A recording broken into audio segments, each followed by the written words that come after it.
Hello, my name is Colby Nelson, and I write poetry, I guess you'd say, for a living. But I'm gonna cram maybe about 4 pieces of poetry into this one excerpt. Excerpt. The first one will be this conundrum. The second one, the owl. The third one, at a distance, and the fourth one, would have never guessed.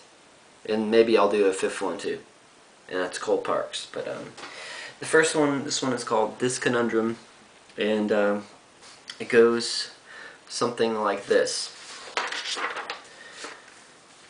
I was going to say things come so clearly and easy these days, but to my knowledge as today, they really do not come so clean yet very kind of abrasive. Like Ajax on a cut that you try to protect from your hand, or a hip that you try to hobble on for days saying to yourself that you are okay. I hate the words, I guess, but I guess this time will metamorphosize from a tiny clever cocoon into a wise Lepidoptera, spanning from a simple splash of color to a complicated, diverse conundrum. But then I guess I challenge you to be so insightful, generous, and open to what I might change into, for this age and time is never knowing, in the mix of flying souls, which is me, into the night, without worry. The second one is called The Owl, and I wrote this February of 2008, and it was a Saturday. I'm guessing owls are wise, so this poem might be a little clever. Maybe. Looked up into the tree, I saw an owl staring back at me. I asked it, "What is the true meaning of life, kind sir?" In response, he hooted, "To elude the fog and to cast a lure, onward the cycle and through the mist. Across the field, aboard some ship, beneath the pines, realizing the signs of the adventure in which lies in your mind the sight of an infinite journey to the center of your soul." The owl casts wisdom into the ongoing person who wants to know what life is going to bring him. And the owl says, so and so, what was in the poem. So that was that. Now we're going to move to At a Distance, and this was also created in February, and it's a pretty short one. It goes, drawing lines in the snow shouldn't conclude, for it burns I should know, for the intricate things stand at a distance for you to admire and not ever guess or mention how much you really admire and love them. It's a short poem, but it's effective, and hopefully you got the gist of it, and you can rewind it and play it all over your computer whenever you want, because I'm going to put it up today, tomorrow, yesterday, whatever. But yeah, this is oh wait, I just read that.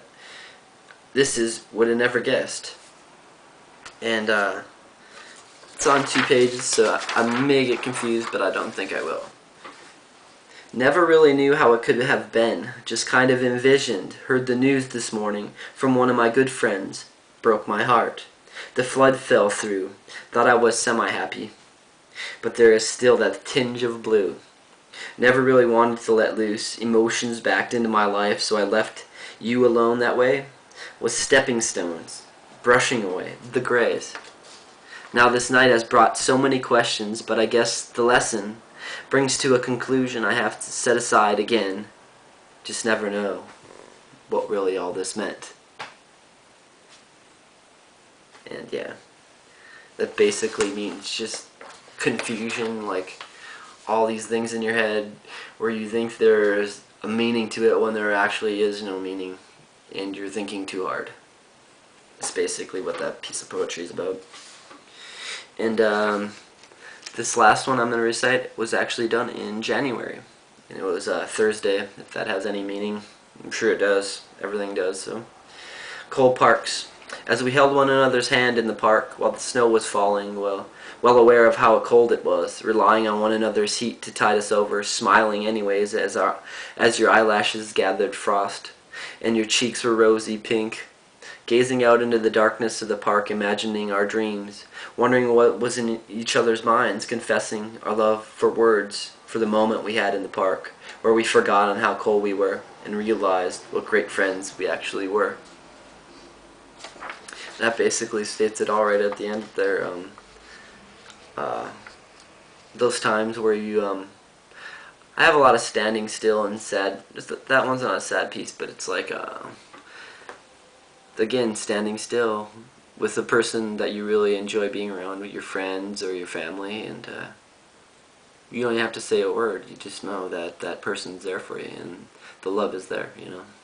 That's what Cold Parks is about. You forget about the cold because you're having such a good time. You realize, I guess it's just the adrenaline of it all that keeps you warm throughout anything. So yeah, that was Cold Parks, and hopefully you enjoyed those tiny morsels of my sad, sappy poetry, and there should be more. Keep posting. Thank you. I love you all.